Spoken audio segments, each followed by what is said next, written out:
আসসালামু আলাইকুম। সবাই কেমন আছেন? অবশ্যই ভালো আছেন। আমরা আল্লাহর রহমতে ভালো আছি।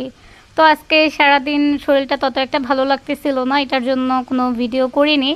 ছোট যে দুইটা রিল ভিডিও শেয়ার করেছি, দুইটা ভিডিওই আগের ছিল, তো ওই দুইটা ওভার ভয়েস দিয়ে তারপর হইতেছে শেয়ার করেছিলাম আজকে। আর এখানে হইতেছে এত পরিমাণ মাথা ব্যথা করতেছিল যা কিনা ধারণার বাহিরে, তার জন্য ভাবলাম একটু চা খাই। আর আমার মাথা ব্যথা হইতেছে যখন করে তখন পাতি চা না খেলে মাথা ব্যথা কমে না। তো এত পরিমাণ খারাপ লাগতেছিল, ইচ্ছা করতেছিল না আবার পাতি চা বানাবো খাবো, সেই জন্য হইতেছে একটু রেডি চা নিয়েছিলাম বানানোর জন্য। আর হইতেছে এখানে চাল ভাজা, আম্মুকে বলছিলাম একটু চাল ভেজে দিতে। আমি প্রথম ভাজতে চাইছি, পরে আম্মু বললো দে আমি ভেজে দিই, তুই ভালোভাবে ভাজতে পারবি না। তো আমি কিন্তু প্রায় সময়ই চাল ভাজি আমার চ্যানেলে, তারপর হচ্ছে আমার পেজে কিন্তু অনেক চাল ভাজার ভিডিও আছে। এর আগেও আমি অনেক ভিডিও শেয়ার করেছি চাল ভাজার, যেহেতু চাল ভাজা খেতে আমার কাছে অনেক ভালো লাগে। আর আমি যখনই চাল ভাজি না কেন বা আম্মু ভেজে দেয়, আমি হইতেছে তেল দিয়ে ভেজে দিতে বলি। এই চালগুলো কিন্তু তেল দিয়ে ভাজছি, তার জন্য একটু ফুলসে বেশি, আবার খেতেও ভালো লাগে। আর এই তো এখানে চাটাও হয়ে যাইতেছে, যেহেতু রেডি চা খাইতেছি তার জন্য বেশি সময় লাগবে না, অল্প সময় হয়ে যাবে। আর পাতি চা খেলে তো ভালোভাবে জাল দিতে হয়, তারপরে হইতেছে খেলে ভালো লাগে। আর এত পরিমাণ কিছুদিন যাবৎ মাথা ব্যথা করতেছে যা কিনা ধারণার বাহিরে, মাথা ব্যথার সাথে চোখও ব্যথা করতেছে।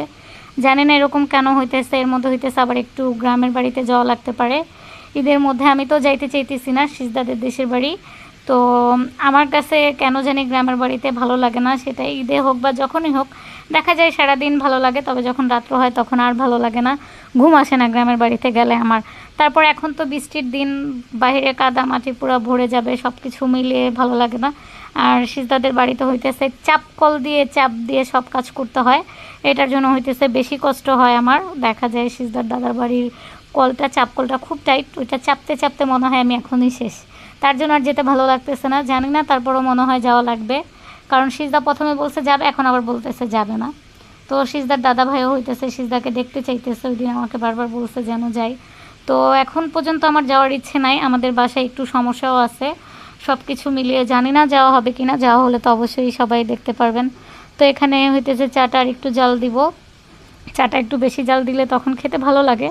তো পাতি চাটা বানাইলে আরও বেশি জাল দিই। আর এখানে হইতেছে চাটা আমি জাল দিয়ে নিয়ে এসে পড়ছি, এখন হইতেছে চা খাবো আর সাথে চাল ভাজা খাবো। তো কে কে আসেন আমার মতো চাল ভাজা দিয়ে চা খেতে পছন্দ করেন, অবশ্যই কমেন্টে জানিয়ে যাবেন। তবে আরও বেশি ভালো হতো যদি একটু লিকার চা খেতে পারতাম, পাতি চা যেটা, তো ওইটা খাইলে মাথা ব্যথাটা কমে যেত।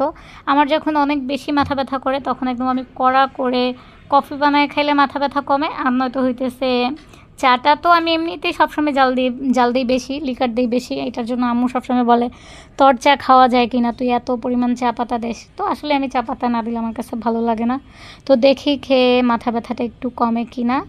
আর ইনশাল্লাহ আগামীকালকে নতুন কোনো ভিডিও নিয়ে আবার চলে আসবো আপনাদের মাঝে। তো আমার আজকের ভিডিওটা এতটুকুই ছিল। সেই পর্যন্ত সবাই ভালো থাকুন, সুস্থ থাকুন। আল্লাহ হাফেজ।